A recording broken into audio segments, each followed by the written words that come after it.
mesdames et messieurs, et bienvenue à vous dans votre émission Ma famille, ma vie. Aujourd'hui, on est le mercredi 7 juin 2023, bien sûr. Il est 10h30 et nous sommes ensemble avec vous jusqu'à 11h30, une heure de direct. Alors aujourd'hui, c'est le troisième jour d'épreuve de BEM, donc je voulais souhaiter bonne réussite surtout à tous les candidats et un clin d'œil particulier à Razen. Voilà. Alors aujourd'hui, une émission dédiée à un sujet qui touche beaucoup d'entre nous, de près ou de loin, la dépendance affective. Alors le thème du jour est le suivant: libérer nos liens, surmonter la dépendance affective. Alors si vous voulez partager, si vous voulez nous poser des questions, si vous voulez témoigner, une seule chose à faire, nous appeler au numéro suivant, le 021 23 98 91, le 021 23 98 91. Alors la dépendance affective, ce lien puissant et souvent destructeur qui nous lie à l'autre, peut prendre de multiples formes et affecter notre bien-être émotionnel, devenir un véritable obstacle à notre épanouissement. Alors on va aujourd'hui plonger au cœur de la dépendance affective et découvrir les clés essentielles pour se libérer de ce fardeau émotionnel. On va se laisser guider par nos expertes. Aujourd'hui, c'est un plateau 100% féminin et avec nous Dr Amel Lahrache, bonjour, merci d'avoir accepté notre invitation. Vous êtes hypnothérapeute, bienvenue à vous. Merci Mounia, surtout pour ce sujet si important. Avec vous, merci. Et avec vous, coach, Madame Rim Farah Guita, vous êtes master coach en neurosciences, thérapeute EFT, bonjour et merci d'avoir accepté notre invitation. Bonjour, et c'est à moi de vous remercier aussi de me donner la permission aujourd'hui de partager un peu de mon savoir avec les personnes qui nous regardent aujourd'hui. Merci, c'est un plaisir en tout cas. Et bien sûr, après cette émission, ça va être chargé en émotions, on va dire. Donc, il va falloir s'évader et on va s'évader avec sa rubrique Évasion avec Samira Hajamar. Samira, bonjour. Bonjour à tous. Et avec toi, où est-ce qu'on va aujourd'hui? On va à Dilfa. On va chez les Blednaïl. On en a une sur le plateau, le docteur Lahrache. Et on va découvrir cette ville, très jolie ville, importante en patrimoine, qui se trouve au cœur de l'Algérie. Très bien. Voilà, si vous voulez. Bien sûr, on a hâte. Alors, avant d'être pathologique, elle est naturelle, on est dépendant. Chacun d'entre nous, on a tous besoin des autres pour se construire. Depuis le plus jeune âge, sommes-nous tous des dépendants affectifs. Docteur Amel Lahrache. Oui, Mounia, au début de notre vie sur Terre, nous sommes dépendants. Nous sommes dépendants de la mère, de la maman. Donc un bébé est totalement fusionnel dans cette relation avec sa mère. Sa mère est présente, elle le nourrit pas que, si vous voulez, avec son lait, mais avec son amour, sa présence émotionnelle. Au début, c'est comme ça. On est fusionnel et à un moment, le bébé a besoin un petit peu de se détacher. C'est pas lui qui a besoin, mais la maman commence un petit peu à le libérer. C'est naturel, c'est normal. Et là vont s'installer ce qu'on appelle les types d'attachement. C'est-à-dire au moment où le bébé commence un petit peu à ne plus être un bébé et que la maman commence un petit peu à se retirer, nous allons développer différents types d'attachements qui, on le verra plus tard, conditionnent notamment la dépendance affective. Donc quand la maman commence un petit peu à se détacher de nous, ce qui est normal, nous allons avoir 4 façons de vivre cela, en fonction des approvisionnements narcissiques et aussi émotionnels et d'amour par rapport à la maman. Ou bien nous allons, ça va être sécure, un attachement sécure, c'est-à-dire maman n'est pas là, mais ça va, je joue, même si elle n'est pas là, mais quand elle vient, je vais vers maman. Ou bien je vais développer un attachement inquiet, c'est-à-dire maman n'est pas là, je ne suis pas bien, je ne me sens pas bien. Tant qu'elle n'est pas là, je ne me sens pas bien. Ou bien on va développer un attachement un peu indifférent, c'est-à-dire maman n'est pas là, je m'en fous, même si je souffre, je la boude, quand elle vient, je la boude. Ou ça va être le mélange de tout cela, c'est-à-dire un type d'attachement où je peux être sécure, je peux être... c'est variable. C'est variable. Voilà. Et là aussi, ça peut être source de... C'est un cocktail d'émotions. Ça peut être source plus tard de comportements un peu particuliers dans la vie d'un être humain. Le plus, si vous voulez, le plus équilibré, entre parenthèses, c'est l'attachement sécure. Maman n'est pas là, je m'occupe. Je sais qu'elle reviendra. Et quand elle est là, je vais vers maman. D'accord, très bien. Alors, la dépendance affective est-elle une forme d'amour ou de peur? Ni l'un ni l'autre. C'est une addiction. C'est une addiction à l'autre, au regard de l'autre, à la présence de l'autre, à la valorisation qui vient de l'autre, qui est liée à une angoisse d'abandon ou de séparation. Donc ce n'est ni une peur, ni une... C'est pas évident pour le bébé, on va dire.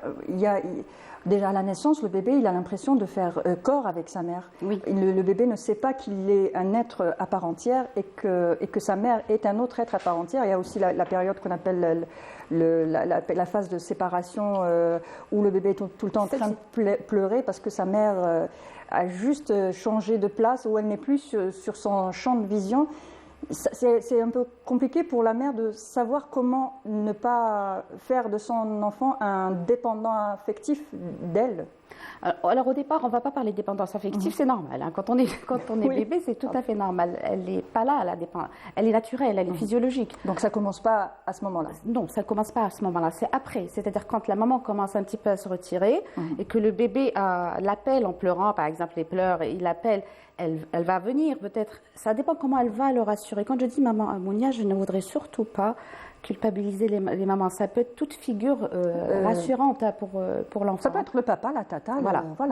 Donc quand cette phase de séparation commence à s'installer, ça dépend comment le bébé va la vivre. Il y a plusieurs façons où il va la vivre et ça dépend comment les figures rassurantes vont faire. Ni trop faire, ni pas assez faire en fait. C'est dans l'équilibre parce qu'on a besoin aussi de donner de l'autonomie au bébé. D'accord. Mais au niveau du bébé, ce n'est pas de la dépendance affective, c'est après que ça va s'installer. D'accord, c'est plus tard. C'est plus tard, tout à fait. Très bien. Alors, est-ce qu'on peut dire que la dépendance affective, c'est aussi empiéter sur la liberté de l'autre? Ça pourrait être semblable à une prison, Madame Guita? C'est un peu ça. Il est vrai que les personnes qui portent en elles cette blessure d'abandon et qui vont essayer d'avoir une relation équilibrée vont souvent se mettre dans des positions où elles vont sursolliciter l'autre, où elles vont être tout le temps là à réclamer de la présence, à vouloir se nourrir de l'autre, à attendre que l'autre, c'est-à-dire qu'elles vont alimenter des attentes qui vont être disproportionnelles à l'égard de l'autre. Elles vont porter toute la responsabilité de leur propre bien-être sur le partenaire. D'accord. Donc ça piège en quelque sorte un petit peu le partenaire. En fait, c'est des personnes qui vont se positionner comme un enfant dans la relation amoureuse ou même dans les autres relations. On a souvent, l'erreur qu'on commet le plus souvent, c'est qu'on associe la dépendance affective uniquement au couple, alors que c'est une blessure qui va avoir des ramifications dans tous les domaines de vie. Donc, c'est des personnes qui vont sursolliciter. Ça peut être le partenaire, comme ça peut être les parents, comme ça peut être les amis. C'est des personnes qui vont... Est-ce qu'ils se construisent dans le regard de l'autre ou l'appréciation de l'autre? Ben oui, parce qu'elles se positionnent tout le temps comme enfants à l'égard de l'autre et elles attendent l'approbation, elles attendent que l'autre les nourrisse. C'est avoir besoin d'être constamment rassurée, Dr Amelhaj. Oui. Ce qu'on attend d'être construites parce qu'elles ne seront jamais construites dans le regard de l'autre. C'est-à-dire, c'est une attente en vain. Oui, c'est pour ça qu'ils sont c'est dépendants. Voilà, c'est une attente en vain en fait. Donc c'est pour ça qu'ils ont besoin d'être rassurés constamment. Alors, rassurer, c'est pas tant ça en fait. C'est comme un gouffre de besoin d'amour, d'attention. C'est-à-dire, c'est la personne, elle est là, elle a besoin de l'autre. C'est comme un vide intérieur qu'elle ressent. Et ce vide intérieur, elle a besoin de le combler par le regard, l'approbation, la présence physique, les mots de l'autre. Quand je dis l'autre, que je rejoins Rim, c'est pas que le partenaire. Hein. Ça peut être les amis, ça peut être même une relation professionnelle, ça peut être tout ce qui viendrait de l'extérieur. D'accord. Donc la dépendance affective n'est pas en lien qu'avec le couple, la famille. Est-ce qu'on peut être dépendant affectif de son petit animal de compagnie, par exemple? Aussi. Ben oui. En fait, le dépendant, au lieu de se nourrir lui-même, va avoir toujours cet élan vers l'extérieur pour s'apporter sa nourriture émotionnelle. Il pense qu'il est incapable de la produire lui-même, il est incapable de s'apporter, il pense que seul, il ne peut pas être heureux.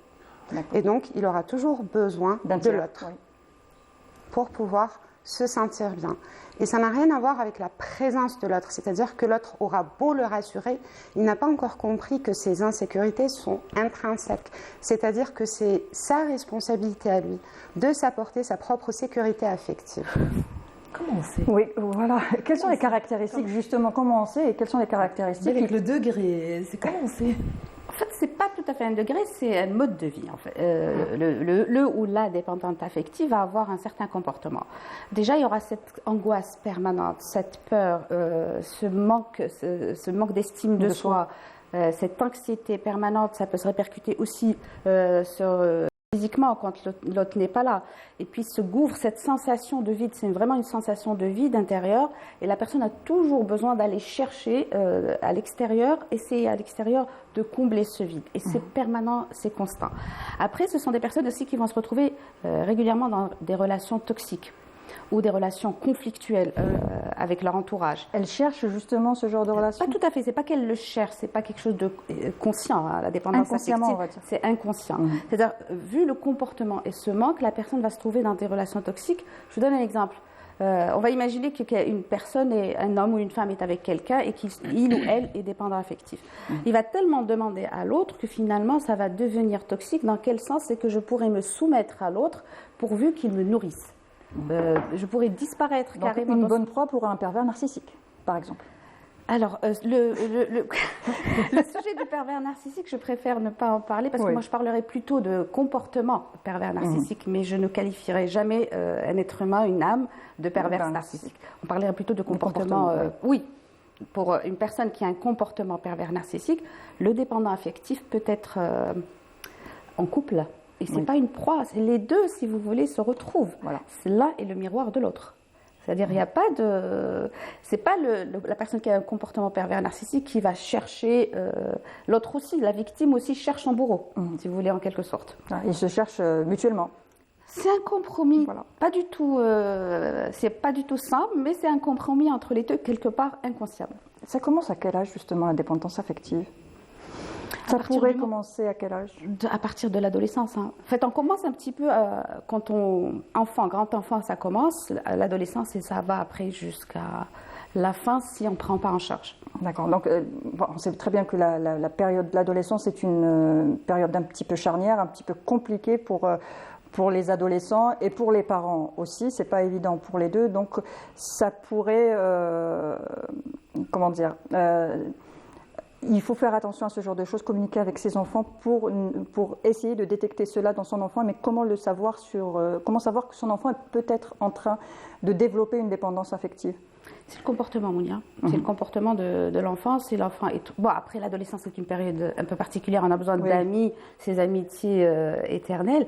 Mais après, on pourrait peut-être plutôt voir un petit peu l'environnement du dépendant affectif. Moi, j'ai parlé des différents types d'attachement, mais il n'y a pas que ça, Mounia, qui fait qu'on devient dépendant affectif. C'est aussi l'environnement familial. C'est-à-dire quand on vit dans une famille où il y a des conflits, où il y a des traumas, genre séparation, où il y a des abus. Quand je dis abus, il n'y a pas que l'abus physique, ça peut être les abus émotionnels, ça peut être les abus physiques aussi, la violence.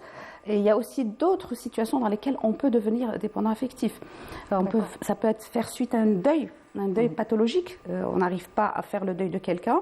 Ça peut faire suite aussi à une maladie, à un handicap. L'autre est là comme notre béquille. Ça peut faire aussi suite à un manque d'estime de soi. L'autre devient, si vous voulez, mon nourricier. Il devient... c'est lui qui nourrit mon estime de soi. C'est lui qui fait que je me sens... j'ai de l'estime pour moi-même. Et ce n'est pas du tout un cercle vertueux parce qu'il suffit que l'autre ne me manifeste pas dans son regard cette estime de moi-même à travers lui que je rentre dans ce cercle vicieux. Et ça peut être aussi, Mounia, les abus. Quand je dis les abus, que ce soit les abus physiques, émotionnels ou verbaux, l'autre devient pour moi mon sauveur indispensable. Donc je rentre dans une sorte de dépendance affective vis-à-vis de lui. Il devient comme mon parent, comme mon thérapeute, etc. Donc il n'y a pas que, si vous voulez, les stades d'attachement, les types d'attachement. D'accord, très bien. Alors, est-ce qu'on peut dire que la dépendance affective peut nous mener vers l'addiction aux drogues, l'addiction à la cigarette, à ce genre de choses, Madame Guita? Alors, tous les dépendants ne vont pas développer des addictions. Par contre, le terrain va favoriser un peu le recours à des substances pour pouvoir combler le manque. C'est-à-dire que c'est un terrain qui va favoriser, mais ce n'est pas une condition sine qua non à la dépendance affective. C'est-à-dire que je peux très bien ne pas avoir cette blessure et développer une addiction. D'accord. Très bien. Les deux ne sont pas liés. Ce qui est à noter par rapport à la dépendance affective, c'est qu'il y a véritablement une très profonde douleur. Quand on en parle, j'ai l'impression qu'on est en train de juger un peu cette douleur et de condamner le comportement du dépendant. Alors que ce qu'on ignore et ce qu'on ne voit pas, c'est qu'à l'intérieur de lui, il y a un profond sentiment de solitude et de tristesse. Et c'est uniquement de la douleur qui va générer des comportements qui vont lui faire déjà... En fait, c'est la première personne qui va souffrir, qui va s'infliger par elle-même cette douleur. D'accord. Alors, si vous venez de nous rejoindre, nous sommes en train de parler de dépendance affective. Donc, si vous voulez nous appeler, si vous voulez témoigner, nous poser des questions, alors je vous donne le numéro de téléphone, c'est le suivant, le 021 23 98 91, le 021 23 98 91. Est-ce que tout le monde peut en souffrir? Est-ce que ça touche plus les femmes que les hommes? Quel est le profil type, Dr Amel Harash? Ça peut toucher tout le monde. Tout le monde. Ça peut toucher tout le monde. Quand on voit un peu qu'est-ce qui fait la dépendance affective, je rejoins Rim. C'est vrai que lorsque j'avais posé la question sur les réseaux, j'avais des réponses du style c'est malheureux d'en arriver là. Oui. On n'y arrive pas. On blâme la personne. On ne fait pas exprès. Oui. Voilà, c'est pas quelque chose qu'on fait consciemment exprès. C'est la vie, c'est l'environnement, c'est comment je me suis, c'est l'hypersensibilité de la personne, et c'est extrêmement douloureux, comme le dit Rima. Il ne faut pas imaginer que c'est pour le plaisir que je dépende de quelqu'un ou pas. Après les profils, je ne vais pas vous dire qu'il y a un profil particulier. Ça peut toucher tout le monde en fonction des circonstances, parce que je vous dis qu'un deuil pathologique peut nous amener à une dépendance ou une maladie. Seulement, on a constaté que ce sont ce qu'on appelle les hypersensibles. Je dis bien hypersensibles. Est-ce qu'on pourrait définir les hypersensibles? Alors, tu vas m'aider un petit peu parce que les étiquettes, mais bon, je ne sais pas pour toi, mais les hypersensibles, il n'y a pas un être humain qui n'est pas sensible, sauf si c'est un extraterrestre. Parce que nous avons un cerveau émotionnel qui fait qu'on va être sensible ou pas. Il y en a qui vont mettre un mur pour que les émotions ne s'expriment pas. Il y en a qui vont les exprimer. Donc, un hypersensible, on va dire que c'est une personne qui va être touchée très vite et il n'y a pas cette protection par rapport à ce qui se passe dans son environnement. À fleur de peau? Pas dans le sens nerveuse. Hein, oui, plutôt, non, à fleur de peau, ça veut dire qu'on ressent tout multiplié. C'est parce qu'en en fait, l'hypersensible a des capacités sensorielles qui sont beaucoup plus développées que chez les autres personnes. C'est une personne qui va... Alors, comment on se connecte à notre environnement? On se connecte à notre environnement à travers nos 5 sens. Un hypersensible va avoir cette capacité à capter beaucoup plus d'informations à travers ces 5 sens qu'une autre personne. À partir de là, étant donné que le nombre la quantité d'informations que je suis en train de capter par rapport à mon entourage va être bien évidemment beaucoup plus importante. Et à partir de là, c'est des personnes qui vont avoir, d'ailleurs, un ou plusieurs de leurs sens va être plus développé, c'est-à-dire elles vont avoir un goût, une sensibilité, que ce soit par l'odorat. En fait, non, on n'en est pas là. D'accord.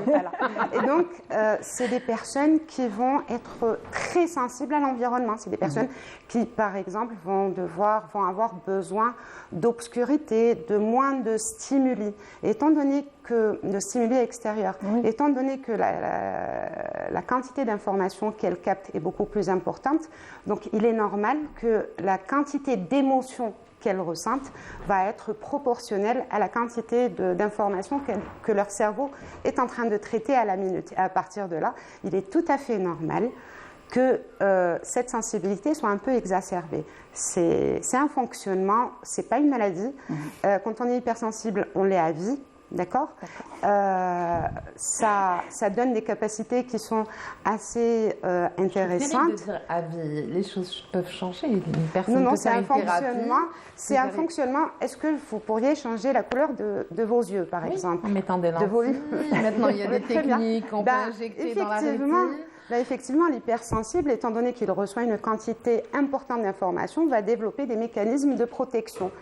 Ça peut être, on peut même comparer ça à des lentilles, c'est-à-dire qu'il peut se fermer, qu'il peut se retirer, il va éviter et couper et diminuer un peu les contacts sociaux parce qu'il reçoit un flux d'informations qui est assez important. Oui. Mais par contre, ça a des caractéristiques qui sont juste magnifiques, comme la créativité, comme la sensibilité, l'empathie, la capacité à aider les autres et à... Mais c'est vraiment la créativité. D'ailleurs, est-ce que vous imaginez un monde sans artistes, par exemple? Absolument. Et donc, tous les artistes sont des hypersensibles et ils participent à embellir un peu le monde. Mais par contre, on ne peut pas associer la dépendance affective à l'hypersensibilité. Ça te parle? Moi, complètement. Peut-on s'affranchir de sa dépendance affective? S'affranchir totalement, non. Ça reste mon point de vue. C'est une blessure qu'on va travailler, qu'on va guérir. Ça peut prendre... En fait, on va garder... C'est comme... On peut faire la comparaison avec une plaie physique. La plaie physique va cicatriser, mais ça reste un endroit de mon corps qui va rester plus ou moins sensible. Si j'appuie dessus, même 10 ans après, ça risque de me faire un tout petit peu mal. Ce qu'on va travailler, on va déjà prendre conscience de la blessure et travailler sur les comportements, libérer un peu les traumas qui peuvent être à l'origine de la blessure. Ça veut dire que la personne va plutôt rééquilibrer son fonctionnement. Mais quelque part, la mémoire est encore là et notre premier réflexe, ça va être de réagir de l'espace de la blessure. Par contre, la personne va comprendre, va pouvoir savoir que là, c'est un fonctionnement qui est lié à sa ancienne blessure et elle va consciemment choisir d'agir et de se comporter dans notre espace qui va être l'espace de l'amour de soi, de son acceptation et ce qui va avec. Il faut aller consulter justement pour s'en sortir, Amel Haj. Oui. Oui. Quand on s'en rend compte. La question, comment faire, c'est ça? Oui, justement, comment s'en sortir? Il faut consulter. Oui, consulter. Alors, on peut consulter plusieurs thérapeutes, il y a plusieurs thérapies possibles. Après, moi, par rapport à ce qu'on peut s'en sortir, je ne rejoins pas tout à fait Rim quand on agit sur l'inconscient. C'est-à-dire quand on va au niveau de... Après, c'est une approche différente. L'hypnothérapie, c'est une approche différente. C'est-à-dire qu'on va aller sur ce lien avec la mère, on va aller sur les causes, en fait, en quelque sorte, de cette dépendance affective. Et quand on y va au niveau de l'inconscient, c'est lui, en fait, qui, si vous voulez, le lieu de l'enregistrement de toutes ces choses-là. Quand on travaille au niveau de ce lieu de l'enregistrement, la dépendance peut se libérer, à condition, bien sûr, et la condition sine qua non, c'est d'aller jusqu'au bout du travail thérapeutique. C'est-à-dire, on peut commencer un travailler les blessures, les deuils avec les parents ou certains deuils, et après, il y a plein de choses qu'on pourrait faire en thérapie pour que justement cette dépendance ne soit plus là, parce que la thérapie, notamment par l'hypnose, remplit la carafe interne. C'est-à-dire que dedans, je n'ai plus besoin d'attendre le regard de l'autre. Mon seul, si vous voulez, mon seul lien avec les autres, c'est un lien de camarades, c'est des âmes comme moi, je n'ai pas à dépendre de qui que ce soit, et ma seule dépendance, ce sera ma dépendance avec mon créateur. Donc après, c'est des approches différentes. La seule chose à faire, c'est de consulter, bien sûr. On peut aller voir un thérapeute, on peut aller voir un coach, on peut aller voir un psychologue. Oui. L'essentiel, c'est de ne pas rester dans cette souffrance. Quand on s'en rend compte, on va consulter, mais en général, quand on commence une thérapie, souvent est-ce que le dépendant affectif va continuer la thérapie jusqu'à la fin? Est-ce qu'il va pouvoir tenir bon? Il est libre. On ne peut pas obliger quelqu'un à aller mieux qu'il ne le veut. C'est-à-dire qu'il sait qu'il y a des choses à faire. Ça dépend de ce qu'il va choisir comme thérapie. Après, une fois qu'il choisit sa thérapie ou son accompagnement, il est libre d'aller au bout ou pas. Aucun thérapeute, aucun accompagnateur n'obligera qui que ce soit à aller au bout du travail. Est-ce que ça peut être un dérèglement hormonal? Est-ce qu'il y aurait un traitement chimique qui pourrait pallier, on ne sait pas, antidépresseur? Point d'interrogation. On est en train de découvrir plein de choses à chaque fois. Il y a des approches comme le EFT qui ont un effet extraordinaire.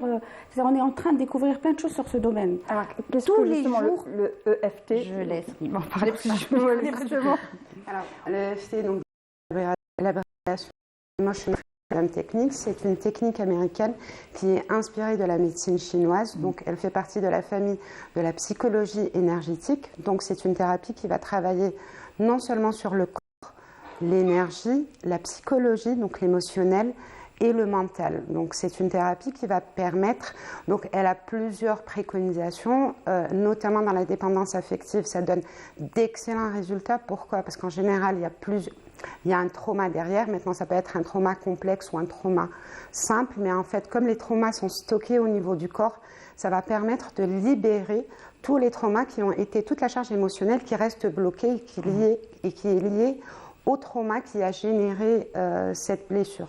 Donc, en fait, c'est quoi? Il s'agit de stimuler des points d'acupuncture, d'acupression, qui vont libérer toute la charge émotionnelle et énergétique qui a été bloquée dans le corps. Et donc, à partir de là, une fois que c'est libéré, la blessure, on va nettement avancer sur la guérison. Ensuite, il va falloir, comme l'a bien expliqué Emel, remplir le vide qui a laissé par de nouveaux comportements, par de nouvelles croyances. Et justement, comment ne pas tomber dans le piège ou éviter le piège de retomber dedans à nouveau une fois qu'on est sorti de ça, même si on garde une cicatrice. En fait, quand on accompagne, retomber dans le piège, c'est un peu une petite bénédiction parce que ça va nous permettre de travailler encore ce qu'il y a à travailler. Vous savez, l'inconscient est tellement complexe, il donne par palier, il libère les charges émotionnelles quand il se sent assez en sécurité pour libérer cette charge traumatique. Donc maintenant, si on a 40 ans et qu'on a 40 ans de passif lourd à décharger, clairement l'inconscient, et heureusement, ne va pas tout donner d'un seul coup. Donc il est tout à fait normal qu'il y ait des rechutes. Le plus important, c'est de toujours garder en ligne de mire notre objectif, c'est-à-dire sortir de là et à rechuter de moins en moins, on va dire. Mais les rechutes sont toujours bonnes à prendre. C'est ce que je dis aux personnes. C'est pas grave, c'est au contraire bénéfique parce que ça va nous indiquer un autre coin, une autre petite blessure qui était là, qui était cachée. Surtout que quand on porte la dépendance affective, c'est pas aussi simple que ça. Il y a encore à côté d'autres blessures qu'on pourrait assimiler aussi à de la dépendance affective, notamment la blessure de trahison, qui est l'acolyte de la blessure d'abandon. Et donc, c'est un peu plus complexe que ça, en fait. Si on s'éloigne de la source de la dépendance, qu'on change de maison, de quartier, de ville, je ne sais pas, de pays, est-ce qu'on a des chances On trouvera une autre... C'est un bagage émotionnel. Donc là où on va, c'est... Il est à l'intérieur, donc là c'est on pas part... Non, peut-être la personne qui a suscité cette dépendance à la base. Non, on peut faire à l'autre bout du monde, on porte en nous ses mémoires et c'est nos propres mémoires. Et d'ailleurs, c'est une des étapes pour guérir, c'est de reprendre la responsabilité de ce que je porte en moi, du mal-être qui est à l'intérieur de moi. Et donc là, il s'agit d'une stratégie de fuite qui s'apparente peut-être même à une autre blessure qui est la blessure de rejet. Un mal entraîne la l'autre personne mal. regarde son histoire en arrière, on va imaginer qu'elle consulte et elle regarde un petit peu son histoire en arrière, elle va voir qu'il y a eu régulièrement des dépendances affectives, que ce soit avec les amis, que ce soit dans le travail, que ce soit dans des relations professionnelles. Si elle regarde un petit peu son passé, ça a toujours été un petit peu son fonctionnement avec les autres. Donc elle a beau partir, elle trouvera toujours une autre personne pour être dépendante d'une autre personne. D'accord. Voilà. Et c'est pas l'autre qui est responsable. Hein. Attention, c'est pas l'autre qui est responsable. Enfin, la première des choses à adopter, c'est de dire, par exemple, je suis responsable. Moi, voilà, je suis responsable. La responsabilité personnelle. Et aussi, il est important que la personne arrête de s'identifier à sa blessure. C'est-à-dire, déjà, on va éviter de dire et on va arrêter de dire « je suis dépendant, je porte en moi cette blessure qui génère tel et tel et tel comportement ». Et parce qu'une fois qu'on associe son être à la blessure, il est clair que ça va beaucoup empêcher, ça va être un gros handicap pour la guérison. Et comment faire pour ne pas associer son être à la blessure? Comment dire que, voilà, par exemple, il y a des personnes qui sont en train de voir l'émission aujourd'hui, maintenant, et puis ils se rendent compte que, je vais poser l'étiquette, je suis dépendant affectif, on peut pas comment ne pas dire non, il y a des événements qui ont fait de moi une personne qui a besoin de l'autre pour me sentir mieux, mais je vais plutôt mettre l'étiquette je suis dépendant affectif, c'est comme ça et j'ai toujours besoin de l'autre. Changer de verbe. D'accord. Changer de verbe. Les mots. La première chose, c'est changer de verbe. Le je suis, le changer par j'ai peut-être, je constate. Ça, c'est la première chose. Ensuite, Bon, c'est facile de se mettre des étiquettes parce que, vous savez, un peu notre ami Google ou Oui. Les revues, etc. Je vais voir tel truc et je me dis, je suis hypersensible, je suis HP, je suis... Les gens, tout de suite, vous êtes émotive un peu, les gens ils disent hypersensible, dépendant, j'allais dire financier. C'est pour ça que je parle de changer de verbe. Affectif. C'est pour ça que je parle de changer de verbe. Ce n'est plus le être. Parce que le être, il faut le laisser à part. Le être, c'est beaucoup plus complexe qu'un comportement, qu'un corps et qu'un environnement. Un peu de l'eau, le verbe. Ensuite, on va aller, j'ai l'impression que j'ai ce genre de comportement. Pourquoi? On m'a décrit que je cherchais à être remplie par le regard de l'autre, l'attention de l'autre. Je souffre. Est-ce qu'il y a de la souffrance? Première chose. La deuxième partie, c'est la souffrance. Est-ce qu'il y a de la douleur? Est-ce qu'il y a de la souffrance par rapport à ce que je ressens? Et ensuite, ne pas hésiter à les consulter. Ne pas hésiter à aller demander l'avis d'un professionnel qui, lui, va pas dire diagnostic, hein, mais il va plutôt écouter. parler Voilà. d'une part blessée. Voilà. D'une part blessée. Et c'est aussi la perception de son soi, c'est-à-dire que si je me vois uniquement à travers le filtre de ma blessure, il va être hyper compliqué pour moi de me voir différemment. Et d'ailleurs, c'est un des dysfonctionnements de la personne qui porte cette blessure, c'est-à-dire qu'elle va, déjà, elle se considère comme petite par rapport à l'autre, comme insuffisante par rapport à l'autre. Et donc, des fois, il suffit de confronter juste la personne à sa réalité et lui montrer déjà tout ce qu'elle représente, tout ce qu'elle est déjà en train d'accomplir dans sa vie, tout ce qu'elle est en train d'apporter à ce monde, tous les différents rôles qu'elle a, et on lui permet de se voir différemment et de se voir dans sa globalité. Elle va aller vers plus d'autonomie et avoir un regard beaucoup plus bienveillant avec elle-même et vrai aussi, parce que il y a de fausses croyances et une fausse idée sur soi, c'est-à-dire que l'image de soi est totalement biaisée. On se voit petit alors qu'on est grand. On se dévalorise, surtout devant l'autre, beaucoup. même si on nous fait des compliments, on est tout le temps là, ah non, c'est pas vrai. Faut C'est un se peu pardonner. ça. C'est un peu pardonner soi-même déjà. C'est un peu ça, c'est un peu ça. Être C'est indulgent avec soi-même. prendre conscience de sa véritable nature. Réécrire son histoire, revoir ce qu'on a fait de positif, ou là où on a réussi, au lieu de... Parce qu'on a souvent tendance à voir là où on a... Là, on a fauté, vide, voilà, oui. exactement. On se définit par ce qu'on n'a pas pu faire. Je n'ai pas pu aller jusqu'au bout ici, je n'ai pas pu faire ceci, je n'ai pas été tel ou tel. Alors qu'on devrait plutôt dire autre chose. J'ai réussi, j'ai fait ça, rester sur le positif plutôt, non? On devrait. Mounia, ça aussi, c'est des mots. Oui, on devrait, oui, les mots. Excuse-moi, je rebondis sur certains. C'est justement ce genre de mots qui ont fait qu'on ne va pas regarder tout ce qu'on a réalisé et qu'on regarde plutôt ce qu'on devrait, ce qu'il faut, ce qu'il faudrait. Oui. Il y a le choix. J'ai le choix de regarder un petit peu en arrière tout ce que j'ai fait parce que viser l'Everest, c'est bien. Seulement pour arriver à l'Everest, il y a plein de choses à faire. La préparation physique, si vous voulez faire le paparapa, le sport, il y a plein de choses à faire. Et c'est toute cette préparation qui est belle. Et cette préparation, elle a commencé à notre naissance. C'est-à-dire revoir un petit peu en arrière et ne pas se comparer, ne pas regarder ce que l'autre a fait. L'autre est différent. L'autre n'est pas moi. Après, changer aussi, comme j'aimerais... Bon, je voulais le dire après, mais bon, si tu veux que je le dise maintenant, je vais le dire maintenant. Ne pas mendier l'amour, ne pas mendier l'attention, ne pas mendier le regard de l'autre. Ça commence au niveau des parents. Je voudrais bien dire aux parents, apprenez à vos enfants d'aimer vos enfants. Ou dites-le-leur au moins. Voilà, aimez-les pour ne pas les amener à mendier un jour l'amour, à quémander l'amour ou l'attention. Et les personnes qui n'ont pas reçu cet amour, mais c'est pas grave. Ne quémandez pas l'amour, ne mendiez pas l'amour, allez vous faire accompagner. Et c'est quelque chose d'extraordinaire après de se libérer de cette douleur. C'est une douleur intense. Oui. Hein. Donc, regardez ce que j'ai fait, apprendre et avoir ce réflexe. D'accord. Ce qu'on va faire, c'est qu'on va faire une petite évasion. Oui. Et après, on va reprendre, d'accord? On va un peu... pour passer à autre chose, on s'évade avec toi? Ah, dis-le-pas, ok. Oui. Alors, évasion, tout de suite après ceci.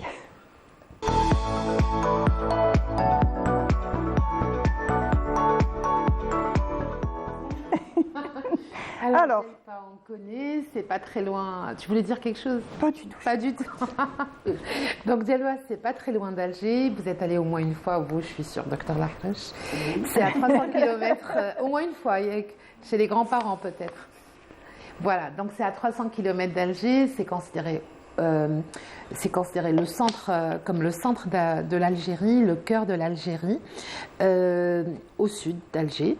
Donc voilà, Djelfa a été créée, on va dire, a pris le statut de wilaya en 1974. Elle a existé avant, et très bien avant 1830. Elle a existé depuis les temps les plus reculés, c'est-à-dire la préhistoire, l'âge de pierre, puisque c'est une région qui compte pas moins de 40 stations rupestres. Donc des gravures, des milliers, je crois, de gravures.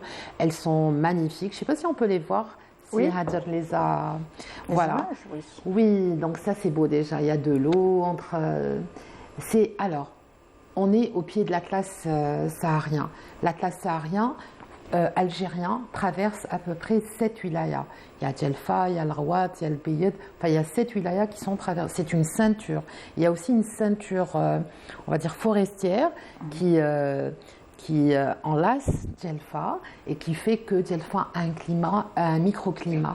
Un climat, c'est vrai, il est chaud, il est sec, mais il est très agréable en été. Il y a des gens qui voyagent, qui se déplacent à Djelfa, qui passent leurs vacances dans le sud, comme pour Tamnaras d'ailleurs. Alors l'image qu'on voit, c'est une image de notre ami Reda Malik Kerdal qui l'a prise la semaine dernière. Ce sont des flamands et c'est à Djelfa. Donc c'est spectaculaire, moi je vais dire, c'est magnifique. Il y en avait plus d'une trentaine. C'est beau, hein? C'est magnifique. Oui, donc on pourrait croire qu'il n'y a pas d'eau, qu'il n'y a pas d'oiseaux, ils sont même roses. Ça, c'est des flamands roses. Donc on peut y passer des vacances. Donc, alors Djelfa est aussi connue, vous devez le savoir, pour l'Archabia. Mes'had, donc la commune de Mes'had est la capitale de l'Archabia. L'Archabia, on sait qu'elle est indispensable parce qu'en hiver, il fait très froid, extrêmement froid, exactement, dans toute la région d'ailleurs. Et donc elle est de valeur puisque la plupart est faite, celle qui est la plus chère, est faite avec des poils de... Dar al-Barod en France. Exactement, la montrée Dar al-Barod. C'est moi qui lui dis montre les photos et moi je commente. Je l'ai raté. C'est Dar al-Barod, ça existe toujours, donc c'est un endroit qu'on peut visiter. On peut visiter les mosquées aussi, il y en a qui sont très anciennes. Je pense, j'en ai pas donné, mais il y a la mosquée Al-Atiq. Voilà, on est dans la capitale aussi des Ouled Naïl. C'est les Naïliens, on les connaît par la tenue. Vous en avez une en face. Oui, voilà. Donc, avec tout le caractère et tout qui va avec. Les bijoux, la danse, la tenue. Ah, la danse, je ne me débrouille pas très bien, mais mes sœurs, oui. Elle est très tendance cet été. Je ne sais pas pourquoi. C'est les célébrations, on entend. Ce qui revient le plus, c'est la danse Naïli. Voilà, cet été, je ne sais pas pourquoi on a dit ça. Voilà, ce qu'on voit, c'est toujours des paysages de Djelfa. Voilà. Oui. Donc, je pourrais peut-être citer quelques sites qu'on pourrait visiter. Justement. Voilà, on peut, en allant près de Oued Djelfa, voir des dolmens. Les dolmens du moulin de Djelfa. Il y a un ensemble donc, de gravures, de stations de gravure rupestre, je l'ai dit, autour de je ne sais pas si je prononce correctement, Naga ou Naja? Naga. Il y en a aussi donc le site historique du Zakar. Il y a Hajrat Sidi Boubaker à Ain el-Ibel. Moi j'aime beaucoup Ain el-Ibel. Oui, c'est une région. Alors voilà, exactement, c'est ce qu'on voit. Sidi Khneg el-Hilal, c'est des sites qui sont préhistoriques. Hein. C'est très beau à voir, vraiment. Et on espère que ça le restera. Donc pour le médiéval, pour la période en Aqsar al-Hara, à Ain el-Ibel aussi, il y a le mausolée, Sidi Abdelrahman, Naas. Il y a aussi, bien sûr, et moi c'est un prénom que j'ai découvert là-bas, c'est le monument funéraire d'Aya Zakhroufa. Vous le saviez, à Tedmit. Non, je ne savais pas. Non, le prénom Zakhroufa, c'est très joli. Bon, donc c'est une prêtresse. Voilà, il y a le site archéologique, et c'est très important, qui est romain. Il n'y en a pas beaucoup, mais ça dit que les Romains sont allés, on va dire pratiquement, c'est le sud.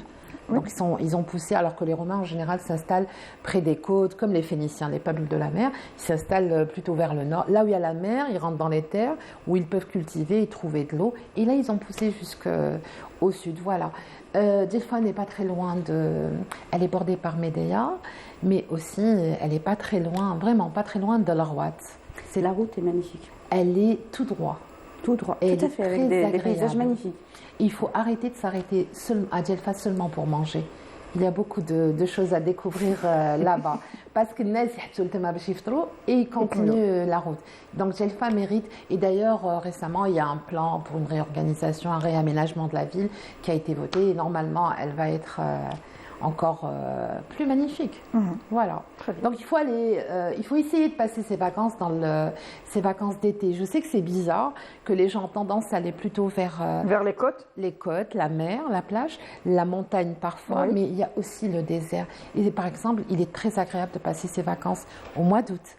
À Tamanrasset. C'est un exemple. Un petit peu chaud, on va dire. Il pleut. C'est un climat tropical. C'est plutôt le printemps. Pardon ? L'idéal, c'est le printemps. Le printemps, mais je vous dirais que le printemps, il y a les vents de sable. Ou la fin d'année, mais après, il faut supporter la chaleur. Le vent de sable qui arrive au printemps. Enfin, on a à partir d'avril-mai, on a les vents de sable. Peut-être c'est une période qu'il faut éviter un peu. C'est ce qui s'est passé il y a quelques temps, on va dire 2 semaines. Mais franchement, l'été, le mois d'août à Tamanrasset, c'est très intéressant. C'est ce que tu veux faire cette année ? Inch'Allah. Il y a la fête de Tazrouk, c'est début août, c'est le 3. Le plus haut village du pays. D'accord. C'est à Tamanrasset, c'est la fête de... Il y a une fête, c'est une fête où toutes les tribus Touareg viennent. Du coup, on a sauté à Tamanrasset. Toutes les tribus viennent. Ce qu'on retrouve aussi à Djelfa, et j'espère que ça va le rester, on le retrouve aussi dans des gravures, c'est le cheval, la fantasia. Et il y a l'Algéricus qui est gravé dans une des montagnes à Djelfa, et ils ont conservé ces traditions et j'espère qu'elles vont le rester en attendant de l'inscrire au patrimoine. Normalement, il y a un dossier en préparation. Voilà. Patrimoine mondial, j'entends. Hein. Voilà. Très bien, merci. Voilà, vous avez passé vos vacances là-bas ? Ça fait 2 semaines que j'y étais. Voilà. Alors. Donc, vous n'avez pas vu les flamants roses ? Non. Ah, j'étais dans la ville. Oui. Moi, je croyais que tu avais fait exprès de choisir ce thème parce que quand tu nous l'as proposé, je savais qu'il y avait Amel, donc je me suis dit... je ne savais pas qu'elle était Djelfa. Du tout. Voilà. Donc, on ira bientôt, Inch'Allah, à Annaba. Inch'Allah. Pour la saison estivale. On salue le papa de Madame Guita. Il doit regarder, je pense. Voilà, il est artiste peintre et c'est un artiste algérien très connu. Et ses œuvres sont magnifiques et il est d'Annaba. Ils sont de Annaba. Ouais, voilà. Très bien. Voilà, c'est fini. La pause. Oui, la décharge émotionnelle. Ah bah, exactement. Il faut bien un peu respirer un petit peu pour reprendre. Oui, justement, on va parler des émotions. Comment gérer les émotions et les besoins liés à la dépendance affective ? Oui, les émotions. On retombe dans les émotions. Oui, on retombe aussi sur le mot gérer. Oui. Alors, gérer, je pense que je vais laisser Rim par rapport aux émotions parce que je vais te dire pourquoi, parce que mon approche elle est plus dans c'est ma pratique, c'est plutôt la thérapie directement. J'irai pas sur les émotions, j'irai pas gérer les émotions. Après par rapport je te laisse. Alors, très bien. Alors déjà, petite précision qui me semble assez pertinente par rapport à votre question, c'est qu'il n'y a pas des émotions propres à la dépendance. Les émotions sont le propre de l'humain, de un. C'est-à-dire qu'on est tous égaux par rapport à ça, et c'est tant mieux. Après, clairement, je ne peux pas faire d'association entre émotion et dépendance affective. Moi, je reformulerai plutôt la question entre la douleur de la personne qui porte la blessure, comment on va gérer cette détresse et cette douleur. Il est à noter, et je rappelle que c'est une douleur qui est assez complexe et assez profonde. Dans les cas les plus extrêmes, les personnes peuvent aller jusqu'au suicide après la rupture. Donc ça, il est important de le souligner. Et donc, il ne s'agit pas de gérer des émotions, il s'agit de faire un travail en profondeur. La gestion des émotions, en fait, j'ai du mal à la lier avec le sujet. Ça répondrait plus à comment gérer votre stress. C'est une question que je lirais plutôt à ça. Comment apaiser sa douleur alors? Comment apaiser la douleur? C'est un accompagnement. C'est franchement l'accompagnement. Il faut vraiment, je ne dirais pas que la personne pourrait la gérer seule, en totale autonomie, dans un premier temps, avant d'avoir effectué un travail de guérison. C'est-à-dire qu'il faut se faire accompagner, aller voir, accepter d'aller voir en profondeur ce qui se passe en moi, mieux me connaître, avoir ce rapport bienveillant et commencer surtout à envoyer de l'amour à toutes ces parties qui sont blessées, devenir mon propre parent, m'autonomiser, devenir ma propre mère bienveillante et mon propre papa sécurisant, apprendre à me protéger différemment que par les mécanismes que j'ai développé par rapport à ma blessure et commencer à m'autonomiser, commencer à me nourrir. C'est assez, c'est assez profond et c'est un processus qui prend du temps. Maintenant, si je peux lier aux émotions, ça va être plutôt la peur de la solitude qui va être travaillée. Parce que c'est très lourd. Les personnes pensent qu'elles ne peuvent pas survivre seules. C'est-à-dire qu'elles se considèrent vraiment dans leur inconscient, elles se considèrent comme des enfants perdus dans le monde qui ne pourront pas mener une vie en totale sécurité. C'est-à-dire qu'elles se sentent vraiment en danger.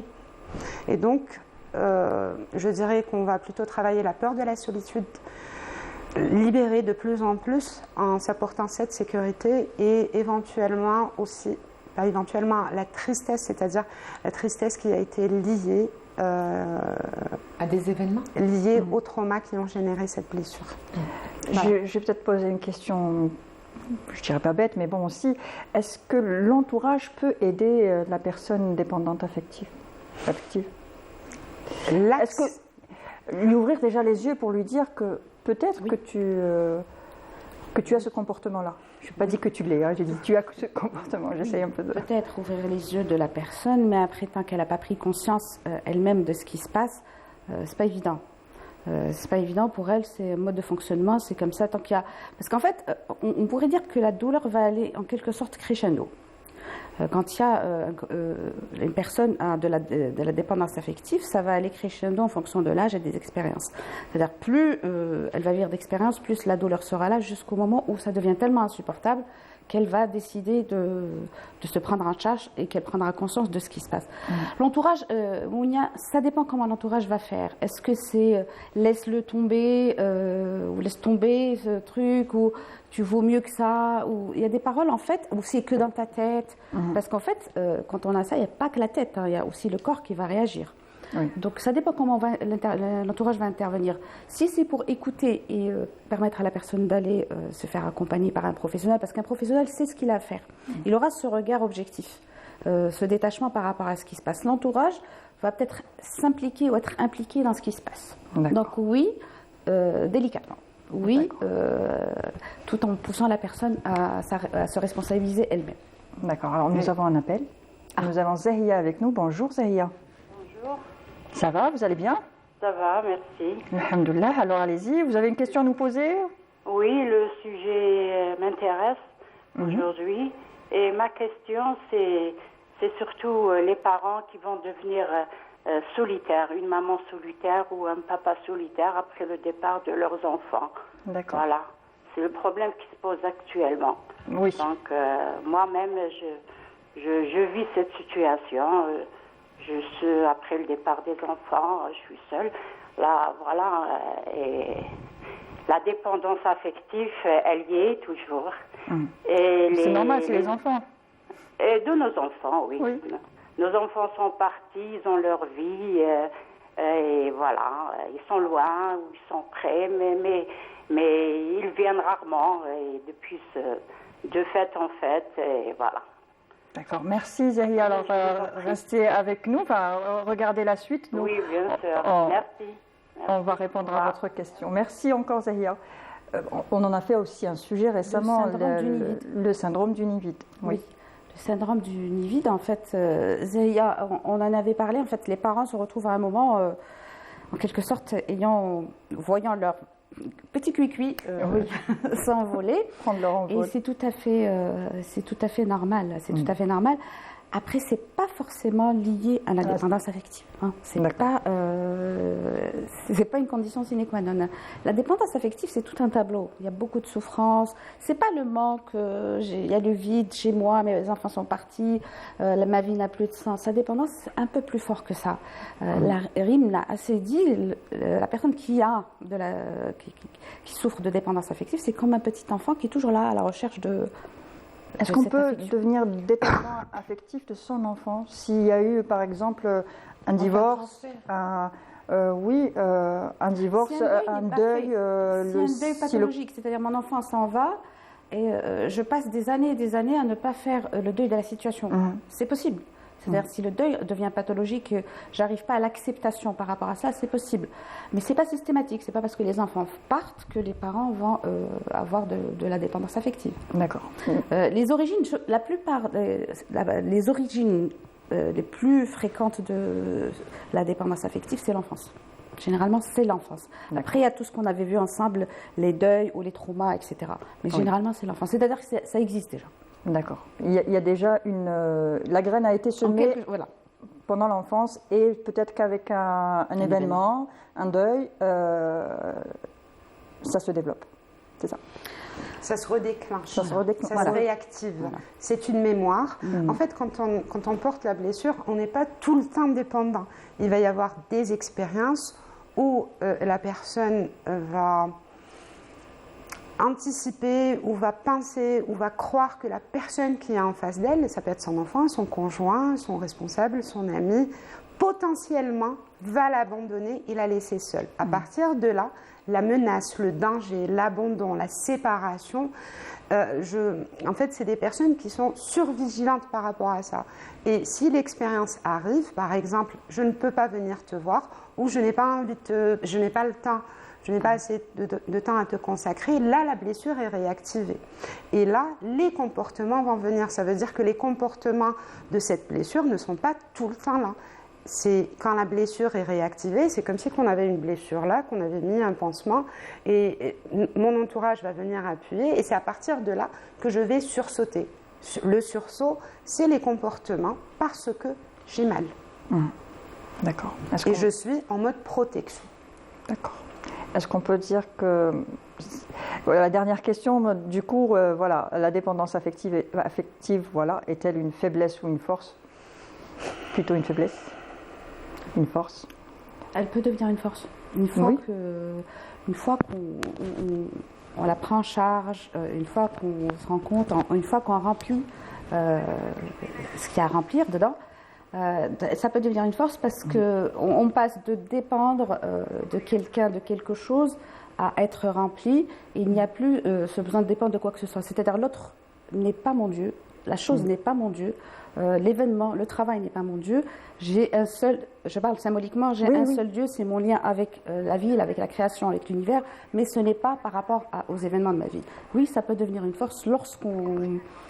Est-ce qu'il y a des petites choses comme ça qu'on peut faire tout seul à la maison, enfin tout seul à la maison, je veux dire, qu'on peut faire pour s'aider une fois qu'on se rend compte qu'on a on a une dépendance? Est-ce qu'on peut faire des choses? Déjà s'en rendre compte, c'est déjà pas mal. C'est déjà mais grand pas. Bon, on va dire le sport, on va dire le yoga, je sais pas. Est-ce qu'on peut faire? On peut se faire violence. Au-delà du traitement, ça peut faire mal. On peut se faire violence et essayer de lutter contre ça. Au-delà de la thérapie. Voilà, au-delà de la thérapie. Non, du côté. D'accord.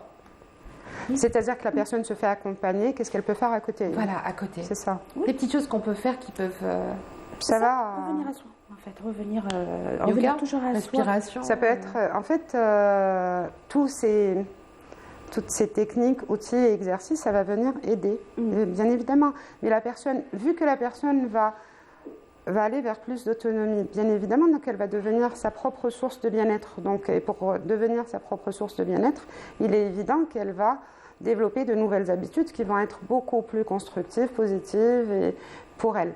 Par contre, moi je tiens à rebondir par rapport à votre question. Est-ce une faiblesse ou une force?